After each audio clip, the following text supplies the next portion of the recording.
Hello and welcome to the Gonzales Mitchell Show. I'm Clay Mitchell. And I'm Patrick Gonzales. And today, Patrick and I have a special guest. We're going to be speaking with Vince Leggett, who is an Admiral of the Chesapeake. He was appointed that by Governor Glendenning back in 2003. He's also founder of Blacks of the Chesapeake, which is an organization that has to do with the environment and Black history and culture in the Chesapeake Bay region. Uh, we're going to learn a little bit about his background, about his organization and its mission, and hear about some of the activities that Vince's organization is undergoing. Patrick, you've lived in Annapolis for a while. How long have you known Vince? Do you know Vince? Yeah, I know Vince, and unfortunately for him, he knows me. I would say Vince Leggett and I have known each other about a half a century. We grew How's that up in all? Annapolis. We grew up in Annapolis in the 70s. Let me ask you a question, Vince. Has Yes, Annapolis changed in the last 50? And I'm talking really about downtown, but the whole town. Has it changed or what? I would say it has changed, but this is what I also say, Patrick. Don't let the smooth taste fool you. That was just a little saying that we had growing up in East Baltimore. And I think with the impact of the Navy Academy, and you just kind of just the pomp and circumstance of the Navy Academy, you see the diversity even among the midshipmen over the last 40 years, who's walking, who's jogging, who's sitting at the pubs and so forth. So I see that diversity, but we're Right. still 30 miles from DC, 30 miles from Baltimore, and we're the state capital. And so again, Annapolis is a boutique community, and it is oversized for the 7 square miles it really represents. Yeah, and I guess since it's a boutique community now, that's why they don't let me go down there anymore. But I, hanging out. Come on, Vince, hanging out at McGarvey's and Franny Yes, O'Brien's, and oh my, that was our youth. yes. Well, Well, I Vince, tell you, go but ahead. even can you believe it? Almost 40 years ago was when the first article appeared in the front page of the Capitol saying Blacks of the Chesapeake has been documenting Black history on the Bay. And I still have that article, and it was from the Capital Gazette newspaper and had pictures from What? Marion Warren, some of the old school pictures Oh, of Black watermen when all of the oyster boats were lined up across Eagle Alley, and you could jump from one side all the way over to the old on A the and P boats. just Yep, on the boats. on the And boats. old Charlie Michael John had his little crab boat that was parked up there next to the Bay Foundation, Stanley Norman. I He mean, was a good old boy. He was one of the original rednecks. yes, yes. But you know what? He always befriended me. And this is what I've found, Clayton and Patrick, that telling the story of Blacks of the Chesapeake has been a hard story because if you go to any college, university, or public library and pick up a book on the Chesapeake Bay, it's very seldom you see someone that looks like me. If we are included, the caption says crab picker or oyster shucker. Well, Right. what we have done over the last 30 or 40 years is taken pictures from the National Archives, Maryland Archives, the Bodine Collection, the Degas Collection, the Marion Warrens, and carried those to fish fries in church basements and high school reunions and laid them out on the table. And people said, that's my mama, that's my daddy, that's my uncle. And we began to tell those stories. And that's how Blacks of the Chesapeake really got their start. Yeah, yeah.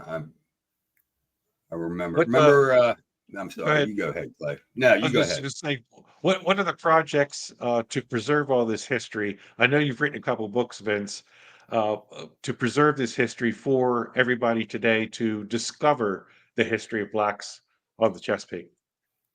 Well, what I would say is I pretend to be a lot of things, but I'm really a K-16 educator. I mean, I have a undergraduate degree in urban planning from Morgan University and a master's degree from Central Michigan in public administration. But my mom and dad were trained in elementary education in the 1940s from Fayetteville Teachers College. Hoorah, Fort Bragg, 82nd Airborne, Fayetteville, North Carolina. And so they were elementary school teachers. And this is what I found about master teachers. You meet the students where they are, not where you think they should be. And so I've always followed education, the former school board president in Anne Arundel.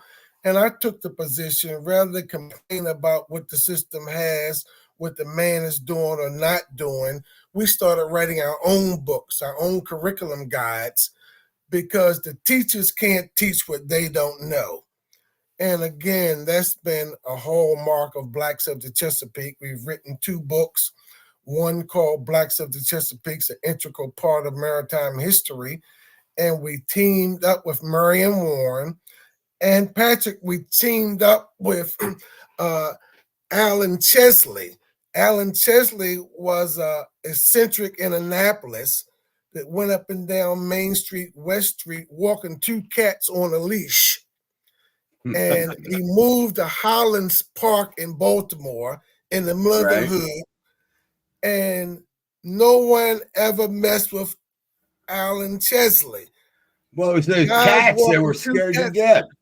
Yes. I mean, it got to be an easier mark than a guy walking 2 cats in a leash. And then our second book was called The Chesapeake Bay Through Ebony Eyes. And we included seafood recipes in that. And it was published in 1999. And it's still one of the most popular books on the Chesapeake Bay because people switch out coffee table books. Nobody switches out recipe books. Right. And I we get haven't more read that. mail on the recipes because they're really snapshots of history.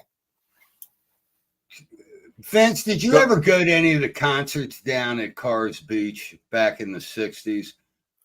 No, but I do have a picture of 1956.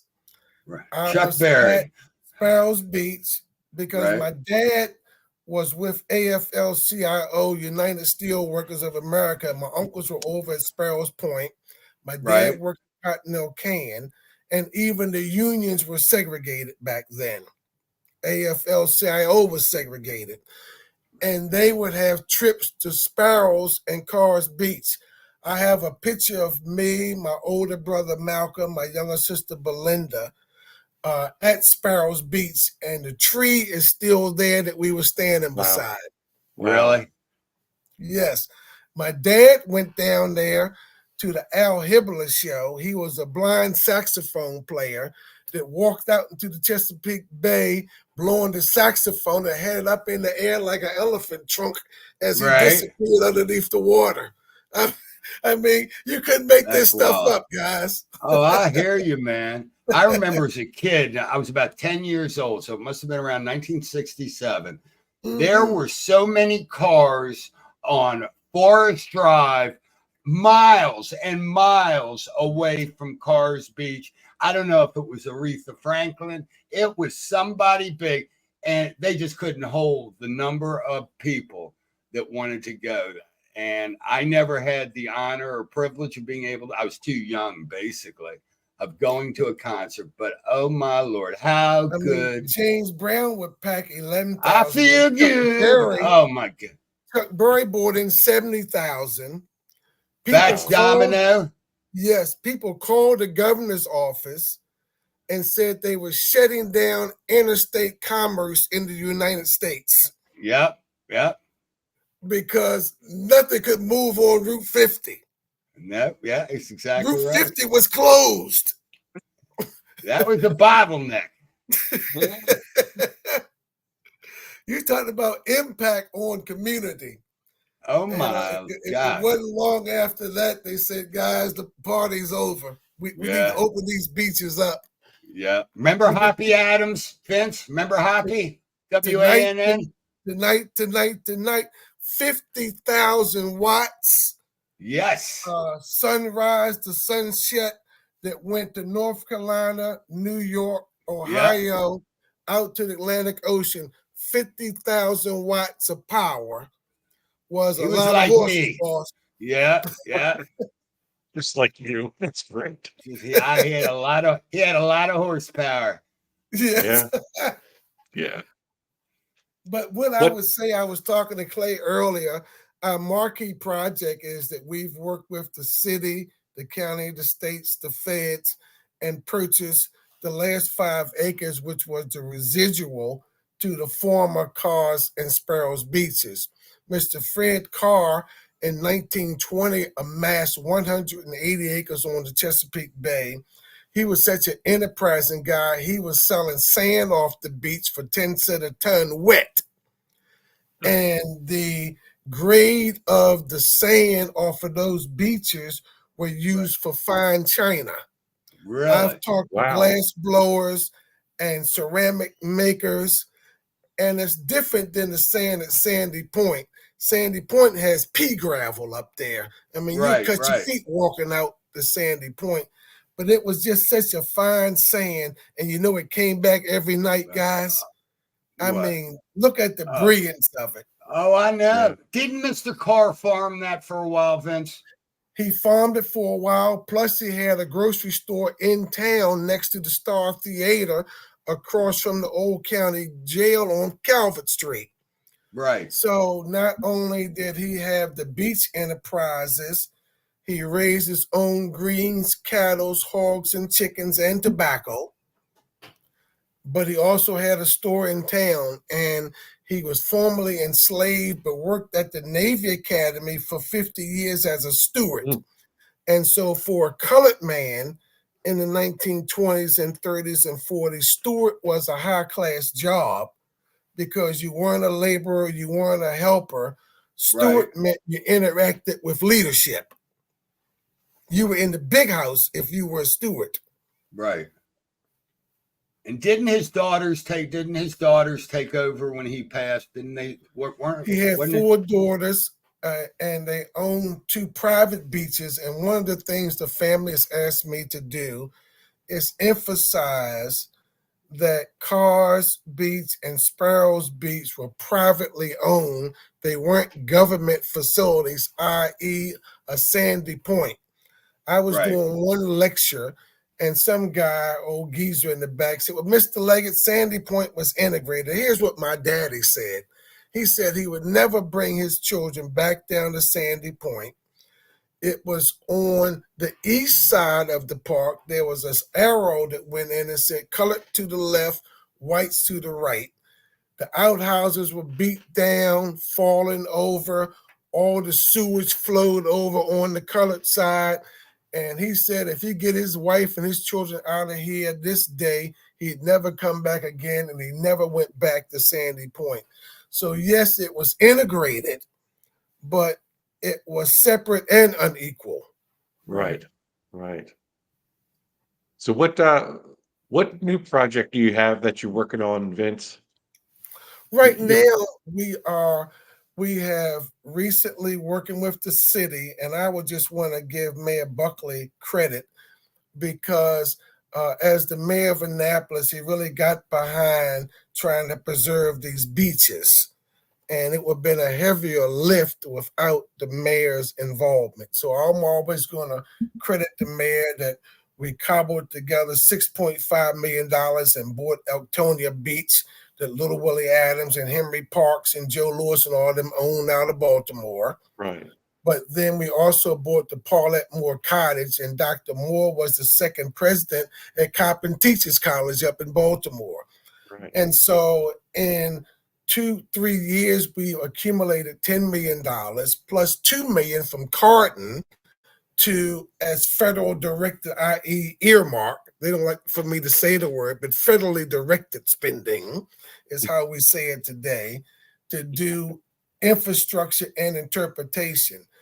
And so the city has worked with the Resiliency Authority, Matt Fleming's in those, to look at restoring the beach, stabilizing the shoreline. The Blacks of the Chesapeake will be looking at the historical interpretation, And then a consulting group called Mitchell Silver from New York will be doing a master plan for the parks. So we're just very excited that those things are happening. It still may be another 2 or 3 years. We have to build a visitor center and a historical and cultural interpretation center to not only talk about the beaches, but also talk about broader story of Black life on the Chesapeake Bay. And this is what I would say, guys, and for your listening and viewing audience. It's not a black beach. It's a beach that's open to all. But we will tell the story of African-American life from that latitude and longitude, because it is becoming more and more difficult for people to gain access to the water's edge between gated communities, private communities, military, corporate facilities. You can't get a fish sandwich in Annapolis, Patrick. I know. And it's becoming more difficult to get to the water's edge in Annapolis, and we're a seaport town. Yep. And so Vince, that's what we're very excited about. Vince, we have to have you back multiple times because you have a lot of stories, my friend.